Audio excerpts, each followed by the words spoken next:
Hello, and welcome back to my GTNH playthrough. It is January 28th, Wednesday, I'm pretty sure. Yeah. We're back here up on my upper floor. I just upgraded this assembler here to include tier 9 circuits. And as you can see, we are currently trying to officially enter into UHV. Let's see. It should be crafting just fine. I haven't crafted any yet. Let's see, valid recipe. Oh, there it is. I was too slow to get down here. Boom. UHV Energy Hatch. Probably doesn't actually have the quest going off yet, I imagine, because I kind of was jumping all over the place. Yeah, it's right here. So I'll make plenty of these between now and then. So I'll need to actually hold on. I set these up and then hold it. And then I've only made the motor and the pump. I haven't made these three guys yet. But anyways, get on with what I actually did today besides officially entering UHV. That's exciting. So I was doing, rolling along pretty fast, and then I kind of ran into a wall because there was a few problems today that I wasn't anticipating, and they're the kind of problems that make me giggle when they pop up, but I just didn't it's been so long. So for example, actually, before I get to the problems, the actual first thing I did today was I kind of carried on from where I left off yesterday, where I changed out, what floor is it? Hit this floor. This guy my old radon production was over here. I had like a single block compressor compressing air and all sorts of stuff. Now this guy's, it was a normal LCR. Now we got the big LCR, 7 intake hatches on this. We got plenty of air, a multi-smelter versus a single block, a little sub-network here because the plutonium just recycles over and over again. And the only input from the outside world is uranium. So I did that mainly just to make sure that I don't run out of radon, because we'll need plenty of radon to make titanium? Is that how I say it? Yep, titanium. So I did set this up. I actually crafted a bunch of fine wire because I thought I needed it, but I was thinking about the wrong pattern. I actually needed a bunch of fine neutronium, but I'll at some point need to set up fine titanium to have the wire 1, wire 2 kind of thing. For example, wire 1, right now I got all these guys that get relabeled for the assembly machines. So that was the first thing. From there, I was like, okay, I'll get that done.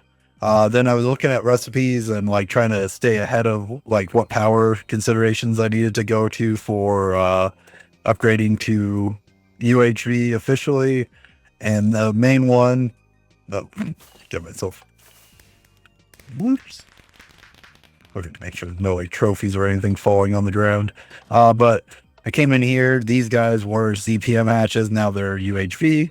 I will say, randomly, this export bus keeps stopping to not working on me, so I'm a little annoyed by that, but I keep having to break the cable. I'm not quite sure what's wrong with that, but that was something I upgraded. Then I originally started off with a different plan. I was going to build a couple buildings back here for a couple different processes, but I kind of changed my mind about that, or at least where I was going to go. So the next problem I ran into, so after I upgraded the vacuum freezers, because, let's see, UHV base.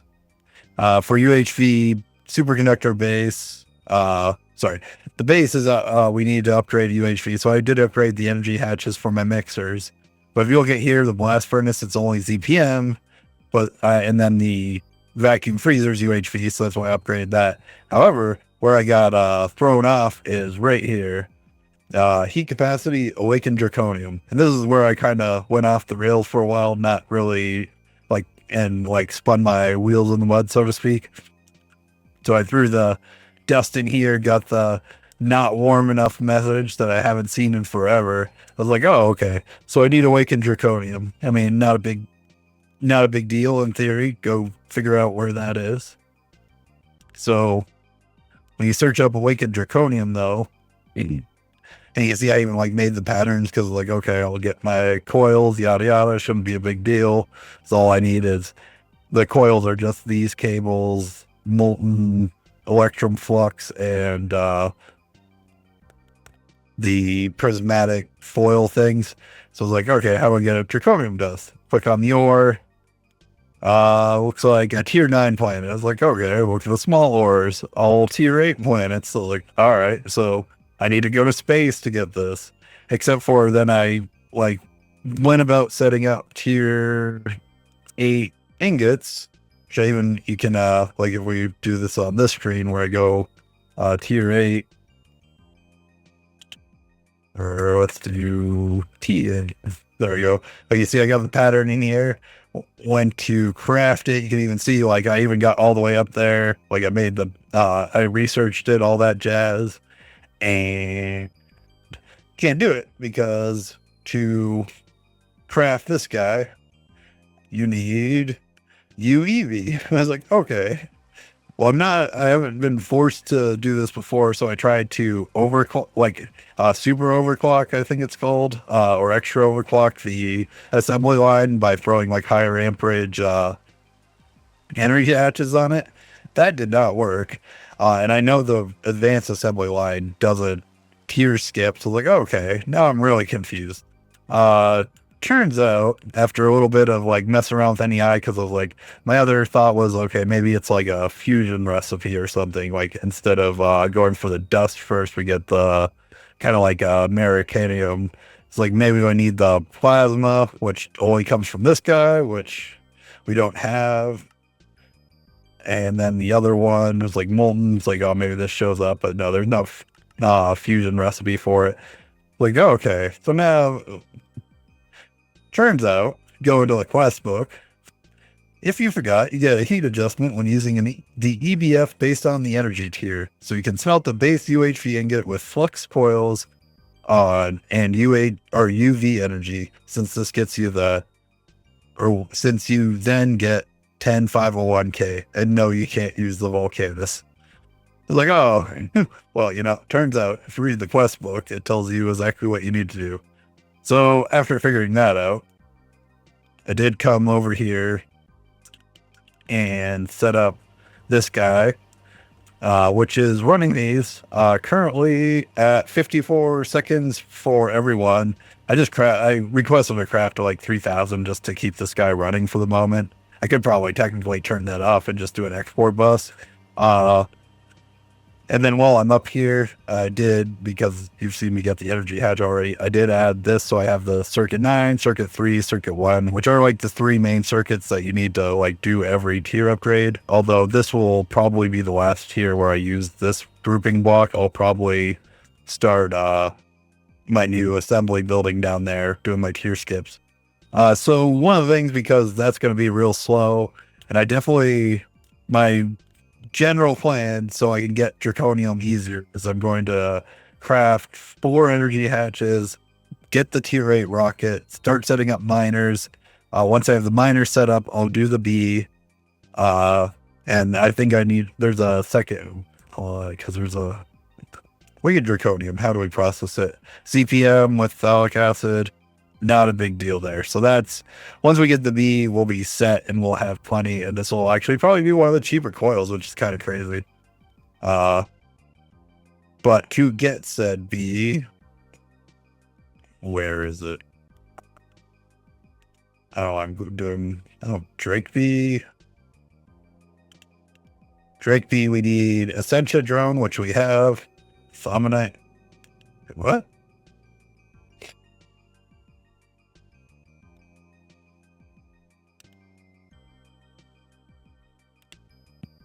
And then needs a block of awakened draconium. Okay, so I think I have this B as well. So it might literally be as soon as I get my tier 8 rocket, I won't even set up a miner. I'll literally just go mine small ore till I can make a block of awakened draconium and make this. So like the awakened draconium thing won't be an issue for very long, and then I'll do coil upgrades. which actually makes me feel kind of silly now that I'm doing this next part. So because of waiting on that for 54 seconds thing, I was like, you know what? It's about time I upgraded this guy. So I haven't done it yet, but we got, if we type in coil, see I've got 1,000 coils, then UV glass, I've got 1,000 of that. So I didn't end up setting it up yet, but I did because it was crafting in the background. I do have the craft to upgrade this guy. I've already changed the power out underneath here. It's also, when we work on this, it can't turn on right now. So I'm keeping an eye on my steel because it's the only thing that's made over here right now. But yeah, so this guy is going to get a well-earned overhaul. And then since Draconium's so cheap, I'll probably upgrade it again immediately just to keep up paces with this guy once we get rolling. But we'll see how much faster that is when I upgrade it. So the other things, so obviously there's a few steps to get to the UHV things, like the motors and whatnot. And just to show off real quick before I get out of here, I'm going to hop down here. So I did decide to change up how I did my power down here. And this is kind of something I'm going to transition to around the world slowly, because I'm mostly using AE2 for power. And then once I discovered, I didn't realize this block was a thing or had ever used it, I would have utilized these in a lot of places sooner. But basically what I got going on here, so I did have to change the glass on this guy to make it work with lasers. But basically we got 256 amps out, which is, this only gets 64 amps in. So in reality, it's only max 64 amps out. But comes out here, comes down here, and you do have to, lasers don't bend. You have to use the transformers to turn them. So they come in here, come here, and then now all the way down here, instead of relying on P2P and having to change a bunch of things later, coming down, comes in here. We got our UV Energy Hatch out. UV Energy Hatch out. And then I went immediately into using advanced assembly lines for these guys. So you can see I got my input bus set up. I got the storage bus. Basically you put a pattern here, and these are dedicated, so I don't even have to do blocking mode. I just have the pattern. You have to have a chest for storage. And then up here, each one of these input, if you were to like click on the UV pump, for example, that's all 7 of these, just in order along here. And obviously, since I made the energy hatch, it does all work. And same with down here. This guy's long. This guy's 11. I do have to be careful till I upgrade my power a little more, if I do too big of a craft, because this thing's going to attempt to overclock at 11 a pop. I could technically put on blocking mode and make that not a worry if it does become an issue, to like throttle it a little. But for the moment, I'm going to leave it as is.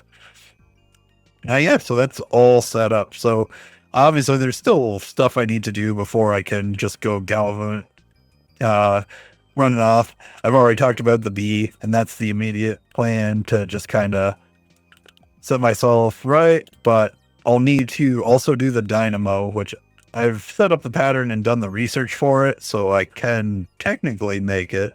But let's see, UV dynamo. I haven't even tried to craft one. Okay, so I just need to make a spring. I just need to do a spring, of course, spring pattern for this guy. And then that should be fine. So this should be just a circuit one. That. And then whatever this guy is, which we'll do that. And then finally, it's that. Boom, boom, boom. Yeah. So I'll put those patterns away and make it so that's craftable. So I'll need the dynamo hatch, obviously. And then the last thing, which I haven't looked into, is what UHV batteries are. Looks like we go to neutronium batteries or charge packs. So I haven't set up any of this yet. Looks like plate, flux electrum, and super glue. Hey, I'm glad I did this. Oh, it could do molten polar benzene. Interesting. I wonder what recipe I'll go with. Either way, so it actually will be not too big of a struggle to at least set up the first batteries and stuff for this. So that is what I'm going to work on. My goal tomorrow will simply be or for the rest of the night tomorrow, get this guy running at UHV make the tier 8 rocket. I don't think there's anything fancy otherwise that I need. And then go to the tier 8 planets and get draconium and set that up. And then from there, kind of regroup and plan out where I want to go to next. So I appreciate you for watching. That's what I'm going to be working on, and I will see you tomorrow. Goodbye.